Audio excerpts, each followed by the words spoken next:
ngayisiza nje imixayekile mhlambe kushoniwe kuba kufuneka inkomo but nje ngithi nje ngiyakupha imali baby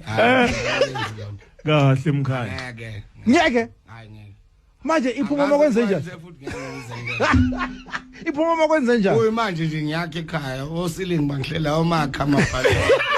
hayi bokwana abafuna imali yabo ndothi ikhele umkhulu akadlali angasikhathi ukungidizela intombi kanti utheni mawutshela ugoga ngithi uthe uza la eGoli uzwenzani ngizosebenza ukuthi ngivuse umuzi phela wasekhaya and then sengathatha ke and then ngimile okwamanje cha cha phela mkhaya ngithi awuthathi imali yosimende namabhaluko ukodwa nje kokuncane mkhaya ukuthi kokuncane nje noma usungamthuma eKFNC abamba okuncane nje akakhohlwa ngeke kwenzeke akapheka kuphi kodwa bathe kawe